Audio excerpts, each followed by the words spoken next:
Welcome to special analysis. నేను అమ్మ మండవ. ఈ రోజు అనాలిసిస్ లో భాగంగా మనం తీసుకోబోతున్న టాపిక్ ఏంటంటే, ఈ రోజు అనాలిసిస్ కి నేను ఒక టైటిల్ పెడతాం జరిగింది.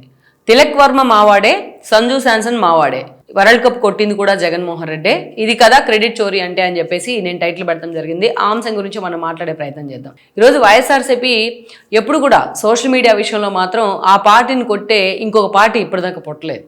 సోషల్ మీడియాలో వైఎస్ఆర్సీపీని సోషల్ మీడియాని మెయింటైన్ చేసే వాళ్ళంతా కూడా ఈరోజు అందరినీ కూడా, అటు జనసేనకు ఒక సాలిడ్ కార్యకర్తలు ఉంటారు సోషల్ మీడియాని చూసేవాళ్ళు.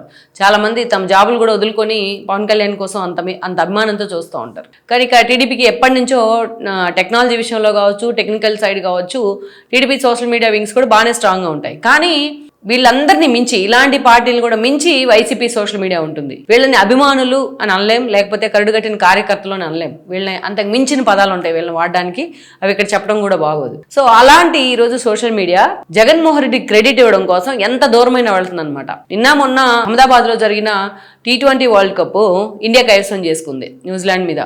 ఆ స్థాయిలో ఒక గెలుపు మనకు సాధ్యమైంది. ప్రపంచంలో తెలుగు అమ్మాయిలు ఎక్కడున్నా కూడా సంబరాలు చేసుకున్నారు. సో ఈ క్రమంలోనే ఆ క్రెడిట్ని కూడా తీసుకెళ్లి వీళ్ళ ఖాతాలో వేసుకోవాలి. ఎందుకు వేసుకోవాలి అంటే, నిజానికి దీనికి సంబంధించిన match T20 Pak versus India match కొలంబోలో జరిగితే దానికి లోకేష్ వెళ్ళడం జరిగింది. వెళ్ళిన తర్వాత లోకేష్ వెళ్ళారు, అక్కడ ఆ మ్యాచ్ ఎంజాయ్ చేశారు.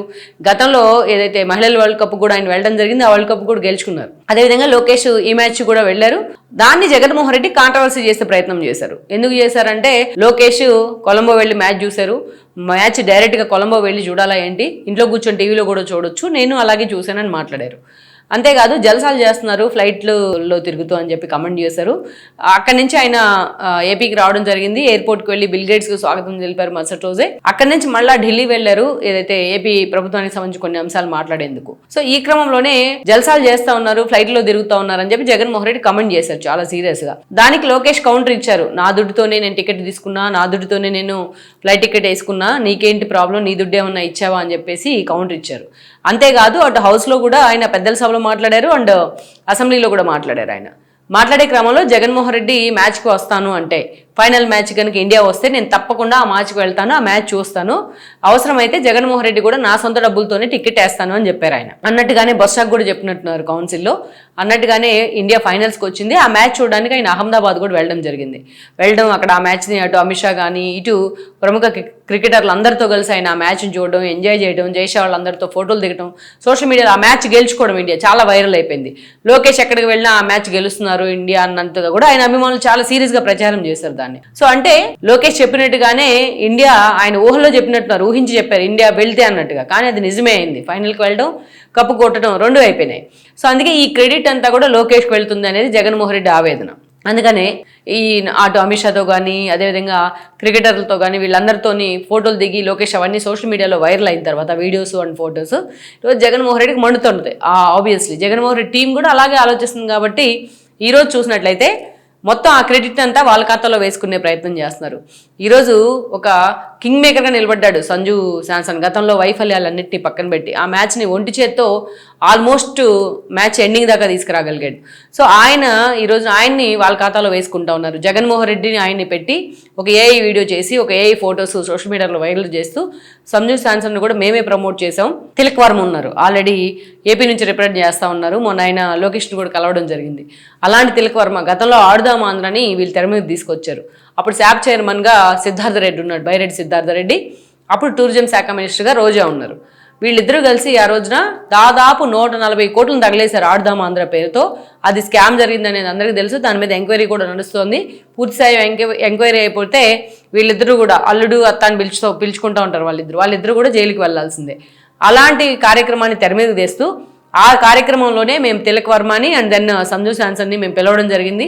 మేము వాళ్ళని ప్రమోట్ చేసాము అప్పట్లో జగన్మోహన్ రెడ్డి.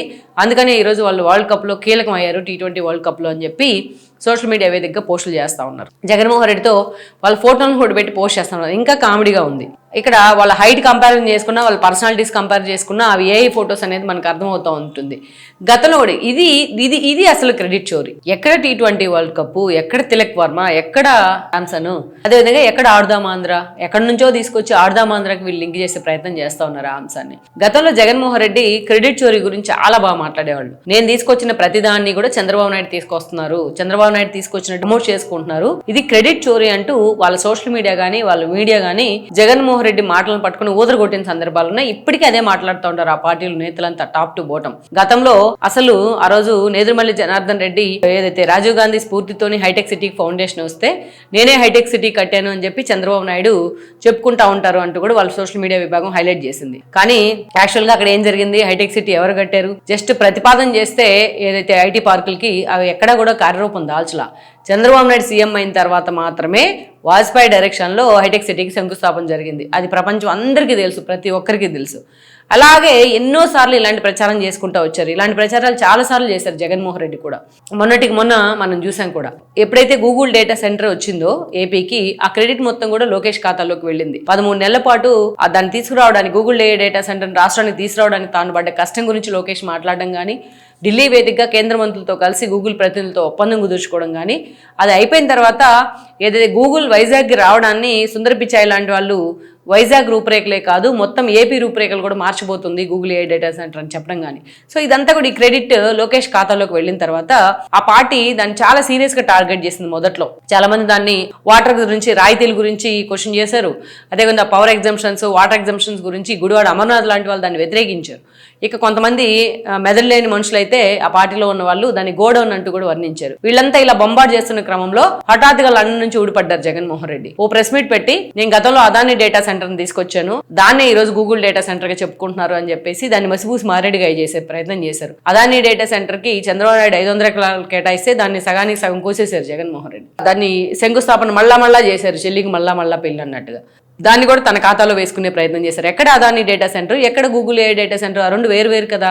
కానీ ఆ రెండుని అదే ఇదే అని చెప్పి జనాన్ని కూడా కన్ఫ్యూజ్ చేశారు, తన పార్టీని కూడా కన్ఫ్యూజన్ లో పడేశారు. ఈ రోజు మెడికల్ కాలేజ్ అంశం, ఆ రోజు 5 మెడికల్ కాలేజీకి పూర్తి స్థాయిలో అనుమతులు ఉంటే 15 మెడికల్ కాలేజీలు కట్టే ప్రయత్నం చేశారు. ఒక్కదాన్ని కూడా కనీసం పునాది లేదు. ఈ రోజు నేనే 15 మెడికల్ కాలేజ్ తెచ్చారు అని జగన్మోహన్ రెడ్డి క్రెడిట్ తీసుకుంటే, పీపీఏ మోడల్ అంశం తెర మీదకి వచ్చిన తర్వాత అసలు అక్కడ ఏం జరిగింది, పునాది లెవెల్లోనే ఉండిపోయినాయి అన్ని అనేసి సోషల్ మీడియా మొత్తం దాన్ని ఫోకస్ చేసింది. అయినా జగన్మోహన్ రెడ్డి తాను బట్టిన కుందేటికి 3 కాళ్ళు అంటారు ఆయన. సో అలా, ఎందుకంటే ఒక కాలు పట్టుకున్నా కాబట్టి కింద 3 కనిపిస్తూ ఉంటాయి కాబట్టి తాను బట్టిన కుందేటికి 3 కాళ్ళని మాట్లాడుతూ ఉంటారు ఆయన. అది క్రెడిట్. ఏ అంశం వచ్చినా తెర మీదకి అది క్రెడిట్ చోరీ అంశమే. ఏ తీసుకొచ్చినా, ఇప్పుడు ఆయన ఉన్న 5 ఏళ్ల పాటు ఆ రోజు మనం చూస్తే ఒక హెచ్ఎస్బీసీ దగ్గర నుంచి ఎన్ని సంస్థలను బయటికి పంపించే ప్రయత్నం చేశారు, పారిపోయేలాగా చేశారు. మిలియన్ టవర్స్ లో ఉన్న ఐటీ కంపెనీస్ ని బయటికి పంపించారు. కియా మోటార్స్ అధినేతల్ని బెదిరించారు, వేలు చూపించి మరి మాధవ్ లాంటి వాళ్ళు. సొంత రాష్ట్రానికి సంబంధించి అమర్ రాజా బ్యాటరీ ఎంత ప్రెషియస్ సంస్థ, అది ఎప్పటి నుంచో, దాన్ని పక్క రాష్ట్రానికి వెళ్లేలాగా చేశారు. ఇన్ని చేసిన జగన్మోహన్ రెడ్డి ఏ అంశం తెర మీదకి వచ్చినా, ఒక ఒప్పందం తెర మీదకి వచ్చినా, ఒక కంపెనీ రాష్ట్రానికి వచ్చినా అది నా క్రెడిట్ అని చెప్పుకుంటా ఉంటారు. ఇప్పుడు ఆ రోజు నా క్రెడిట్ వల్లే ఈ రోజు ఈ కంపెనీ వచ్చింది, ఇది చంద్రబాబు నాయుడు తన క్రెడిట్ వేసుకుంటా ఉన్నారు, ఇదే క్రెడిట్ చోరీ అని చెప్తా ఉంటారు జగన్మోహన్ రెడ్డి. సో ఈ రోజు మొన్న మహిళల వరల్డ్ కప్ జరిగినా మేమే ప్రోత్సహించామంటారు, మా వాళ్ళే కప్పు కొట్టారంటారు. T20 గెలుచుకున్నా మేమే కప్పు కొట్టామంటారు. అసలు వరల్డ్ కప్ ఈ రోజు జగన్మోహన్ రెడ్డి కొట్టారని చెప్పుకోవాల్సింది, ఇంకా అది బాగుండేది చాలా. సో ఇది అసలైన క్రెడిట్ చోరీ అంటే ఇది. ఇట్లాంటి విషయాల్లో అనవసరంగా అన్నెసరీ క్రెడిట్ చోరీ కోసమో, అన్నెసరీ క్రెడిట్ కోసమో ప్రయత్నించి నవ్వులు పాలవుతోంది ఆ సోషల్ మీడియా. ఎక్కడికక్కడ దాన్ని కంట్రోల్ చేసే పాపం సజ్జల భార్గవ్ ఎక్కడున్నారో తెలియట్లా. ఆయనైనా సరే ఇలాంటి వాళ్ళకి కాస్త గడ్డి పెట్టే ప్రయత్నం అయినా చేస్తే బెటర్.